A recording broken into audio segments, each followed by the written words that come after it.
Movie की शुरुआत में हम देखते हैं कि एक मन्नू नाम की लेडी हॉस्पिटल से भागकर अपने लॉयर से मिलने जाती है और जब वो उससे बात कर रही होती है तब हमें ये समझ में आता है कि वो 25 साल पहले इंडिया से इंग्लैंड में भागकर शिफ्ट हुई थी, लेकिन अब वो इंडिया वापस जाना चाहती थी, लेकिन उसको वीज़ा नहीं मिल रहा था और उसका लॉयर उसे बताता है कि वो कितना भी ट्राई कर ले उसको वीज़ा कभी नहीं मिल सकता। फिर वो सोच में पड़ जाती है और उसे समझ आता है कि अब बस मुझे एक ही आदमी इंडिया वापस लेके जा सकता है और वो है हार्डी। मन्नू हार्डी को कॉल करती है और उसे दुबई आने के लिए बोलती है। हार्डी भी इस चीज़ के लिए रेडी हो जाता है। फिर उसके बाद मन्नू जाती है अपने दोस्तों से मिलने जिनका नाम होता है गुग्गू और बल्ली, और वो उन्हें बताती है कि वो इंडिया वापस जा रही है और वो लोग चाहें तो उसके साथ चल सकते हैं। ये सुनकर वो लोग काफ़ी खुश होते हैं। ये सुनकर बल्ली अपनी शॉप बेच देता है और गुग्गू भी अपनी जॉब छोड़ देता है क्योंकि उनको 25 साल के बाद इंडिया वापस जाने की उम्मीद मिली थी। फिर वो लोग निकलते हैं दुबई के लिए, जिसके बाद जाता है सीन फ्लैशबैक में, जिसमें दिखाया जाता है पंजाब का एक गांव लालटू। उस गांव के ज्यादातर जवान बच्चों का सपना था कि वो लोग विदेश में जाकर सेटल हो जाए। उसी गांव का एक बच्चा होता है हार्डी, जिसका बचपन का सपना होता है अमेरिका में जाकर सेटल होने का। उसने बहुत सारे बच्चों को देखा होता है उसी गाँव के जो विदेश में जाकर सेटल हो गए और वहाँ से अपने माँ बाप के लिए बहुत सारा पैसा भेजते हैं, और इसका भी ऐसा ही सपना होता है कि वो वहाँ पे जाकर सेटल हो और अपने माँ बाप के लिए बहुत सारा पैसा भेजे। लेकिन हार्डी के माँ बाप के पास इतना पैसा नहीं होता है कि वो उसे अमेरिका भेज सके। एक बार हार्डी अपने दोस्तों के साथ बैठा होता है। उसका एक दोस्त बोलता है कि क्या तुमको पता है कि हरप्रीत भी अमेरिका जा रहा है, उसका वीज़ा लग गया और अब वहाँ पे जाकर वो भी नौकरी करेगा और अपने माँ बाप के लिए पैसा भेजेगा। फिर हार्डी बोलता है कि काश मैं भी वहाँ जा पाता और अपने माँ बाप के लिए कुछ कर पाता।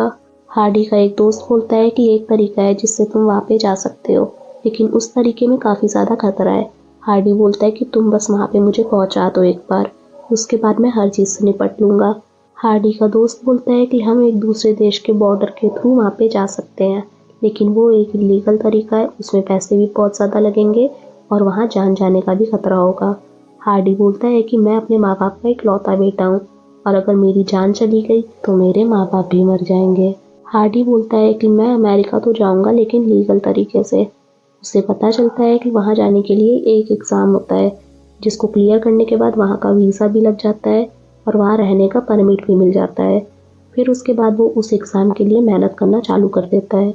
अब रिज़ल्ट का दिन आ जाता है और रिज़ल्ट में वो फेल हो जाता है, जिसकी वजह से वो बहुत ज़्यादा दुखी हो जाता है। फिर उसके बाद उसे पता चलता है कि उसके एक दोस्त इसी एग्ज़ाम में पास हो गया है और वो अब अमेरिका जाने वाला है, जिसके बाद वो और ज़्यादा दुखी हो जाता है और उसके माँ बाप भी अब उसे छोटी मोटी नौकरी करने के लिए फोर्स कर रहे थे। फिर हार्डी नौकरी करने लग जाता है, लेकिन उसके मन में अभी भी ये तो था ही कि उसे अमेरिका जाना है और वो बस एक मौके की तलाश कर रहा था। कुछ दिन हार्डी अच्छे से नौकरी करता है, फिर उसको अचानक से अपने एक बचपन का दोस्त मिल जाता है जो उसे बताता है कि वो 10 लाख रुपए देकर अमेरिका जा रहा है। फिर हार्डी उससे पूछता है कि क्या 10 लाख देकर मैं भी अमेरिका जा सकता हूँ। उसका दोस्त बोलता है कि हाँ जा सकते हो, लेकिन उस तरीके से जाने में काफ़ी ज़्यादा खतरा है। हार्डी बोलता है कि ठीक है मैं भी तुम्हारे साथ चलूँगा, तुम बस मुझे थोड़ा सा टाइम दो, मैं तुम्हें कॉल करूँगा, मेरे पास अभी इतने रुपए नहीं हैं। फिर उसके बाद वो घर जाता है और सोचता है कि वो कैसे इतने पैसे इकट्ठा करे। उसके पास 1 लाख रुपए होते हैं अपनी सैलरी से बचा के रखे हुए और वो 3 लाख रुपए अपने घर वालों से ले लेता है। फिर भी उसके पास 6 लाख रुपए कम पड़ रहे होते हैं। फिर उसके बाद वो सोचता है क्या करे क्या करे। फिर उसके बाद वो अपने मालिक के पास जाता है जहाँ पे वो नौकरी कर रहा होता है और उससे पैसे मांगता है, लेकिन उसका मालिक उसे पैसे देने के लिए मना कर देता है। अब हार्डी अपने उस दोस्त के पास जाता है जो अमेरिका में काम कर रहा होता है और उससे 6 लाख रुपए उधार मांगता है और अब उसके पास 10 लाख रुपए इकट्ठा हो जाते हैं। अब हार्डी अपने उस दोस्त को कॉल करता है जो उसे अमेरिका लेके जाने वाला था। हार्डी, उसके दोस्त और भी 3-4 लोग थे जो उसके साथ इलीगल तरीके से अमेरिका जाने वाले थे। इसके बाद ये एक सुखविंदर नाम के आदमी से मिलते हैं जिसका रोल प्ले कर रहे थे बोमन ईरानी, और यही वो आदमी होता है जो इन्हें इलीगल तरीके से अमेरिका लेके जाने का वादा कर रहा होता है। सुखविंदर पहले तो इन सब का लैटिन अमेरिका के लिए वीज़ा बनवाता है, जहां से वो मैक्सिको बॉर्डर पार करवाकर अमेरिका में एंट्री दिलवाने वाला था। सुखविंदर इन सबको सबसे पहले लैटिन अमेरिका ले जाता है और वहां पर कुछ दिन रहने के बाद वो लोग वहां से मैक्सिको के लिए निकल जाते हैं। जहाँ से वो लोग छुपकर अमेरिका पहुँचने वाले थे। अमेरिका पहुँचने से पहले उन्हें मैक्सिको के एक खतरनाक जंगल से होकर गुजरना था। सुखविंदर उन लोगों को कुछ चेतावनी देता है कि जंगल में किसी से लड़ाई मत करना, किसी से बात मत करना और किसी के ऊपर विश्वास मत करना। और अगर तुम्हारी लड़ाई हो जाती है और तुम मर जाते हो तो हम तुम्हें वहाँ पर छोड़ के चले जाएंगे। हार्डी देखता है कि वो लोग अकेले नहीं हैं जो वहाँ पे अमेरिका जाने के लिए आए हुए हैं। वहाँ पर हजारों लाखों लोग हैं जो अमेरिका जाने के लिए आए हुए हैं और किसी को मारने के लिए भी रेडी हैं। लेकिन वो लोग कैसे तैसे कर कर अमेरिका पहुँच जाते हैं और वहाँ पहुँचने के बाद उनकी खुशी का ठिकाना नहीं होता। यहाँ आने के बाद वो देखते हैं कि जो लोग यहाँ पे भाग के आते हैं उनकी हालत बहुत ज़्यादा ख़राब है। फिर हार्डी अपने गांव के ही एक लड़के से मिलता है जिसका नाम होता है बुग्गू, जो अमेरिका में रह रहा होता है और उसे पता चलता है कि वो एक ही कमरे में 40 से 50 लोगों के साथ रहता है और जिसकी वजह से पुलिस वहाँ पे रेड भी मारती रहती है और वो बस 600 से 700 रुपये दिन का कमाता है और वो पैसा भी वो अपने घर पे बेच देता है। फिर उसके बाद हार्डी को लगता है कि उसे इंडिया वापस चले जाना चाहिए, लेकिन वो वहाँ पर रुका होता है सिर्फ और सिर्फ मन्नू के लिए। हार्डी फिर एक लॉयर से मिलता है और उससे बोलता है कि हम यहाँ पे लीगल कैसे हो सकते हैं, इसकी तरकीब निकालिए। फिर उसके बाद वो लॉयर बोलता है कि अगर मन्नू वहाँ के किसी लड़के से शादी कर ले तो वो वहाँ पे लीगल हो जाएगी और फिर वो लड़के को डिवोर्स देकर तुम तीनों लड़कों से शादी कर ले तो तुम लोग भी यहाँ पे लीगल हो जाओगे। जब मन्नू वहाँ के एक लड़के से शादी कर रही होती है और वहाँ के रिचुअल के अकॉर्डिंग जब वो लड़का उससे किस करने वाला होता है तो हार्डी ये देखकर भड़क जाता है और वो उस लड़के को मारने लग जाता है। फिर फादर ये सब देखकर पुलिस को कॉल कर देते हैं और पुलिस फिर उन सबको पकड़ के ले जाती है।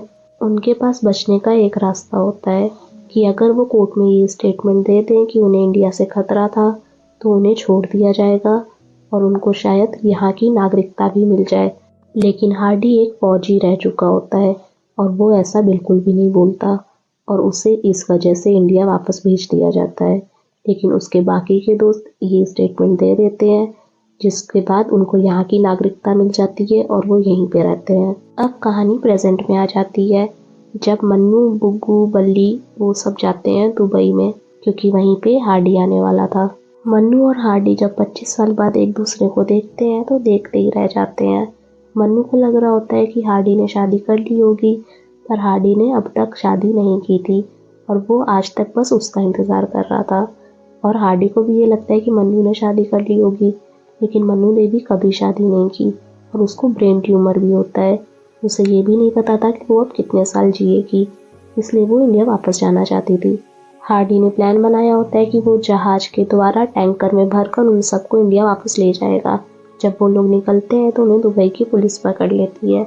हार्डी के पास इंडिया का पासपोर्ट होता है और बाकी सबके पास इंग्लैंड का पासपोर्ट होता है, लेकिन हार्डी वहाँ की पुलिस को यकीन दिला देता है कि ये सब भी इंडिया के ही नागरिक हैं और दुबई गवर्नमेंट उन्हें इंडिया के लिए डिपोर्ट कर देती है। इंडिया आने के बाद हार्डी मन्नू को प्रपोज करता है शादी के लिए और मन्नू हाँ कर देती है और हाँ बोलते ही उसकी जान चली जाती है क्योंकि उसे ब्रेन ट्यूमर होता है। फिल्म के लास्ट में दिखाते हैं कि हर साल 10 लाख लोग विदेश जाने की कोशिश करते हैं ऐसे ही इलीगल तरीके से और जिसकी वजह से बहुत सारे लोगों की जान भी चली जाती है और उनकी बॉडी भी नहीं मिलती और इसी के साथ मूवी ख़त्म हो जाती है।